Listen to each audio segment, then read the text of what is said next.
എല്ലാ ഓർഗനൈസേഷൻസിൻ്റെ കയ്യിലും ഈ ക്രെഡിറ്റ് സ്കോർ ഉണ്ട് ആൾക്കാരുടെ. അവരത് നോക്കി മാത്രമാണ് ഇപ്പോൾ ഫണ്ടിങ് കൊടുക്കുന്നത്.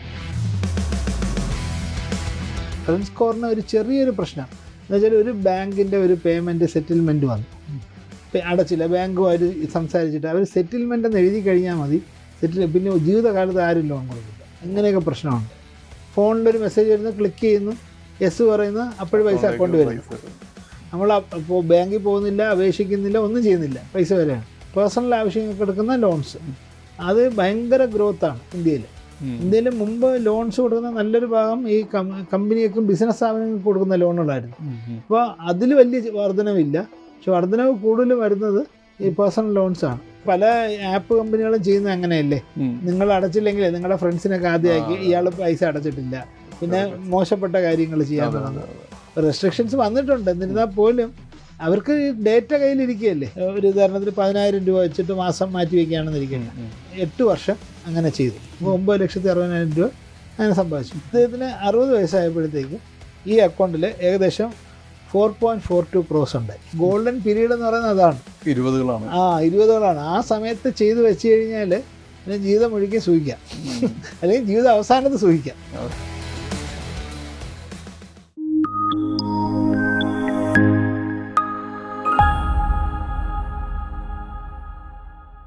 നമസ്കാരം, എല്ലാ പ്രേക്ഷകർക്കും സമ്പത്തിൻ്റെ വഴിയുടെ ഏറ്റവും പുതിയ എപ്പിസോഡിലേക്ക് സ്വാഗതം. നമ്മളോടൊപ്പം സഞ്ജീവ് കുമാർ സാർ അദ്ദേഹത്തിൻ്റെ യാത്ര തുടരുകയാണ്. നമ്മുടെ എപ്പിസോഡിൻ്റെ യാത്ര തുടരുകയാണ്. നമുക്ക് അദ്ദേഹത്തെ സ്വാഗതം ചെയ്യാം. നമസ്കാരം സാർ. കൂടുതൽ ഇൻട്രൊഡക്ഷൻ്റെ ആവശ്യമില്ല, എപ്പോഴും പറയുന്ന പോലെ തന്നെ നമുക്ക്, കാരണം അത്രയും ചോദ്യമുണ്ട് പ്രേക്ഷകരുടെ. നമുക്ക് നേരിട്ട് ചോദ്യത്തിലേക്ക് തന്നെ അടക്കാം. സാർ, ഞാൻ സിബു, കോട്ടയമാണ് സ്വദേശം. ആപ്പുകളിൽ നിന്ന് ലോൺ എടുത്തിട്ട് തിരിച്ചടക്കാതെയും ക്രെഡിറ്റ് കാർഡിലൂടെ എമൗണ്ട് മുഴുവനായും പിൻവലിച്ചും എൻ്റെ സിബിൽ സ്കോർ 500-ൽ താഴെയായി. എനിക്ക് 6 മാസത്തിന് ശേഷം ഒരു പേഴ്സണൽ ലോണിന് അപേക്ഷിക്കേണ്ട ആവശ്യമുണ്ടായിരുന്നു. ഈ സിബിൽ സ്കോർ തിരിച്ചു പിടിക്കാൻ ഞാൻ എന്താണ് ചെയ്യേണ്ടത്? അപ്പോൾ സിബിൽ സ്കോറാണ് ഇവിടുത്തെ വിഷയം. വളരെ സിമ്പിളായിട്ട് പറഞ്ഞു കഴിഞ്ഞാൽ പൈസ തിരിച്ചടയ്ക്കുക. അതിന് അതാണ് ഏറ്റവും എളുപ്പം. പൈസ തിരിച്ചടച്ച സ്കോർ ഇമ്പ്രൂവ് ആവും. പൈസ തിരിച്ചടയ്ക്കാതെ നടന്നു കഴിഞ്ഞാൽ സ്കോർ ഡിറ്റീരിയറേറ്റ് ചെയ്യും. ഇനി അവസാനം വല്ല സെറ്റിൽമെൻറ്റ് നടത്തി എന്തെങ്കിലും കാശ് കൊടുത്താലും പിന്നെ ലോണൊന്നും കിട്ടില്ല, വലിയ പ്രയാസമാണ്. അതുകൊണ്ട് പൈസ തിരിച്ചടച്ചാലേ പറ്റുള്ളൂ. ചെയ്യേണ്ടത് എന്തെന്ന് വെച്ചാൽ, ഒന്നുകിൽ ഇപ്പോൾ പെട്ടെന്ന് പേഴ്സണൽ ലോണൊന്നും കിട്ടില്ല, അപ്പോൾ ബന്ധുക്കളുടെ ആരെങ്കിലും കയ്യിൽ നിന്നോ സുഹൃത്തുക്കളുടെ കയ്യിൽ നിന്നൊക്കെ എന്തെങ്കിലും വാങ്ങിച്ചിട്ട് ഈ ചെറിയ ലോണുകളൊക്കെ അങ്ങ് അടച്ചു തീർക്കുക. അതാണ് ആദ്യം ചെയ്യേണ്ടത്.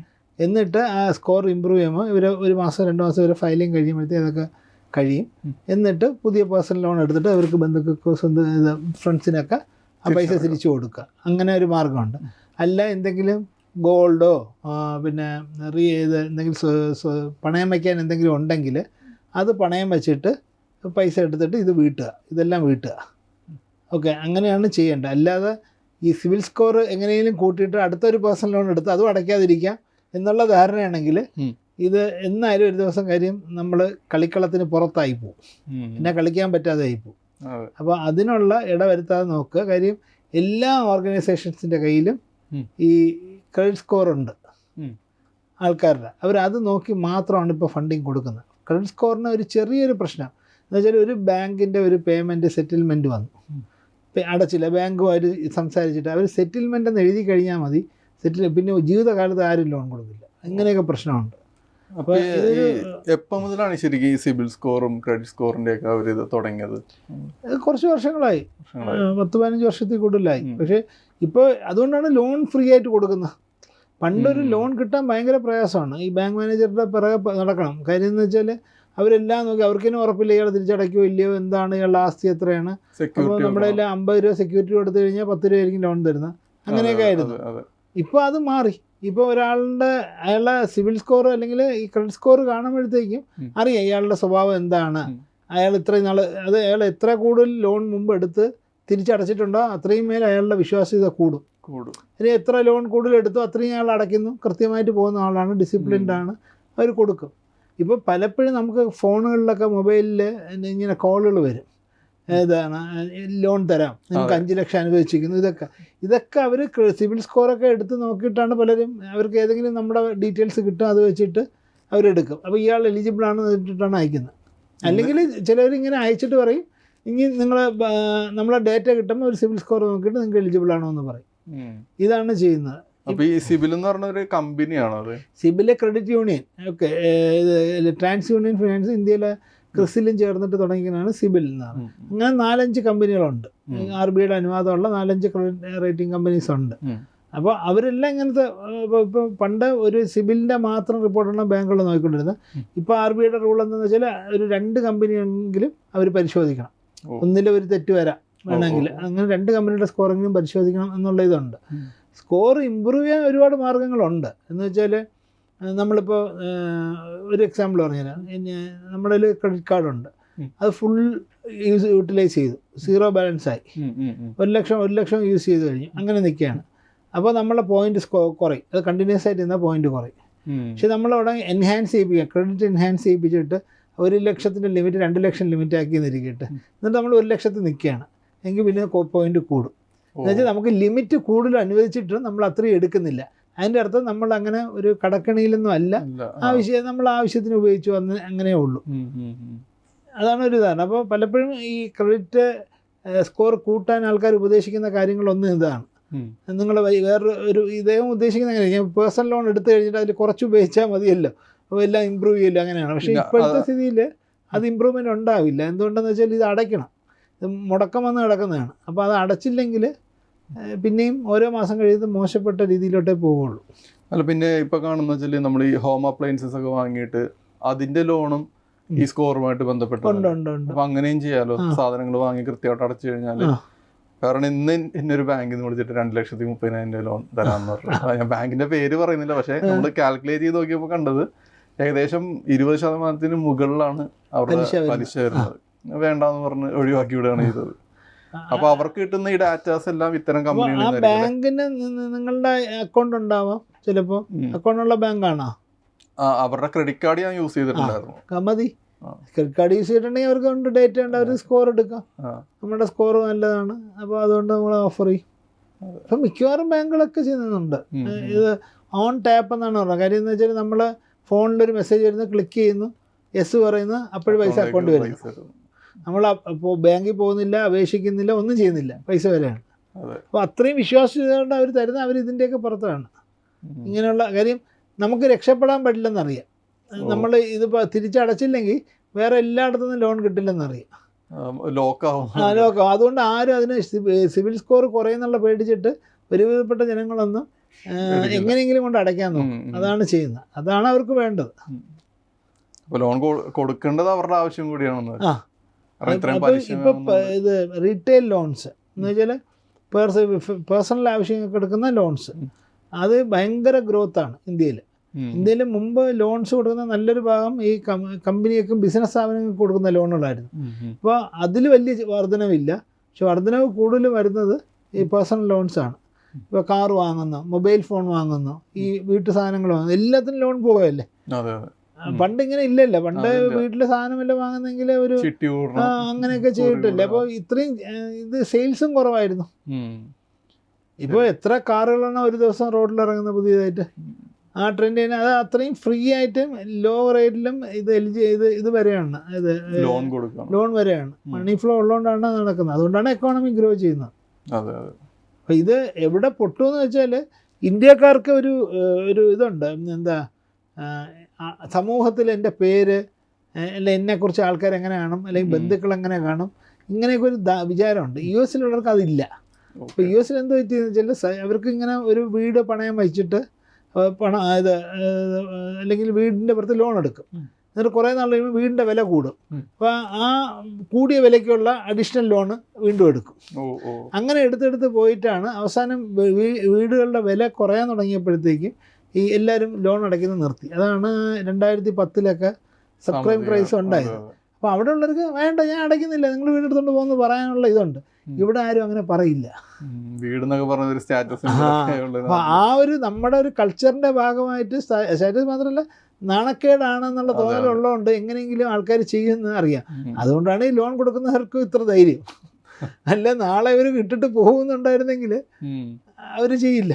അപ്പൊ നമ്മുടെ ഹിസ്റ്ററിയിലാണ് നോക്കിയതിന് ശേഷമായിരിക്കും ആ അവര് ലോൺ ഇപ്പോൾ പല ആപ്പ് കമ്പനികളും ചെയ്യുന്നത് അങ്ങനെയല്ലേ, നിങ്ങൾ അടച്ചില്ലെങ്കിൽ നിങ്ങളുടെ ഫ്രണ്ട്സിനൊക്കെ ആദ്യമാക്കി ഇയാൾ പൈസ അടച്ചിട്ടില്ല, പിന്നെ മോശപ്പെട്ട കാര്യങ്ങൾ ചെയ്യാൻ തുടങ്ങും. റെസ്ട്രിക്ഷൻസ് വന്നിട്ടുണ്ട്, എന്നിരുന്നാൽ പോലും അവർക്ക് ഡേറ്റ കയ്യിലിരിക്കുകയല്ലേ. ഈ 500-ൽ താഴെയുള്ള ക്രെഡിറ്റ് സ്കോർ എങ്ങനെ നമുക്ക് എത്ര സമയം എടുക്കും അതൊരു 700-ലോട്ടൊക്കെ എത്താനൊക്കെ ആയിട്ട്? ഫുൾ ഇത് അടച്ചു കഴിഞ്ഞാൽ എല്ലാ മാസവും അപ്ഡേറ്റ് വരെയാണ്. 1-2 മാസത്തിനകത്ത് ഈ ലോണുകൾ അടച്ചു കഴിഞ്ഞാൽ ഈ മുടക്കമുള്ളതൊക്കെ അടച്ചു കഴിഞ്ഞാൽ അതങ്ങ് മാറും. ഇത് അപ്പോൾ കൂടിപ്പോയാൽ മാക്സിമം 6 മാസം അത്രയേ ഉള്ളൂ. അത്രയും മതി. അപ്പോൾ ഇവർ അടയ്ക്കുന്നതാണ് ഇവർക്ക് നല്ല. അടച്ചില്ലെങ്കിൽ അല്ലെങ്കിൽ ഇവർക്ക് ഒരു ചിട്ടി ചേർന്ന് ചിട്ടി പിടിച്ചിട്ട് അടയ്ക്കാം. ചിട്ടിക്ക് സിബിൽ സ്കോർ വേണ്ട. അതിപ്പോൾ ഈ സെറ്റിൽമെൻറ്റിൻ്റെ കാര്യം പറയുമ്പോൾ എൻ്റെ ഒരു ഫ്രണ്ടിന് ഇതേപോലെ ലോൺ എടുത്തിട്ട് അവസാനം സെറ്റിൽ ചെയ്തതാണ്. അപ്പോൾ അവന് ഇനി ലോൺ കിട്ടാനുള്ള സാധ്യത വളരെ കുറവാണല്ലേ? വലിയ പ്രയാസമാണ്. ഇപ്പോൾ ബാങ്ക് മാനേജേഴ്സൊക്കെ ഒറ്റയടിക്ക് റിജക്ട് ചെയ്തത്. അതിപ്പോൾ എഡ്യൂക്കേഷൻ ലോൺ ആണെങ്കിൽ പിന്നെ എല്ലാത്തിനും വിഷയം. അപ്പം അതിനൊരു പരിഹാരം ഇതുവരെ ആയിട്ടില്ല. ചില സ്ഥാപനങ്ങൾ അങ്ങനെ ചെയ്യുന്നുണ്ട്. ഈ NBFCs ഒക്കെ ചിലവർ അവർ പിന്നെ അഡീഷണൽ എന്തെങ്കിലും ഈട് വാങ്ങും. ഇപ്പോൾ നമുക്ക് ഒരു വീട് ഇപ്പോൾ 1 കോടി രൂപയുടെ വീട് കൊണ്ട് പണയം വെച്ചാൽ 50 ലക്ഷം 60 ലക്ഷം രൂപ കിട്ടാന്നുള്ള സ്ഥലത്ത് അവർ ചിലപ്പോൾ 20 ലക്ഷം 30 ലക്ഷം തരുവുള്ളൂ. 1 കോടിയുടെ വീടുള്ളതാണ് ഇത്രയും കടം ഉണ്ടാവണമെന്നില്ല ഞാൻ പറയാം. അതെ അതെ. അടുത്ത ചോദ്യം നമ്മുടെ എപ്പിസോഡിൻ്റെ കമൻറ്റ് ബോക്സിൽ വന്നതാണ്. നിപ്പോൺ ETF, ഗോൾഡ് ബീസ് തുടങ്ങിയ സ്റ്റോക്കുകൾ 100 രൂപയിൽ താഴെ വാങ്ങാൻ സാധിക്കില്ല എന്നാണ് ചോദ്യം ചോദിച്ചിരിക്കുന്നത് അജിത്ത് എന്നൊരു ഇമെയിൽ ഐ ഡിയിൽ നിന്നാണ്. തീർച്ചയായിട്ടും ഒരു ബീസ് എന്ന് പറഞ്ഞാൽ ഇത് എക്സ്ചേഞ്ച് ട്രേഡഡ് ഫണ്ട് എന്നുള്ള അർത്ഥമേ ഉള്ളൂ.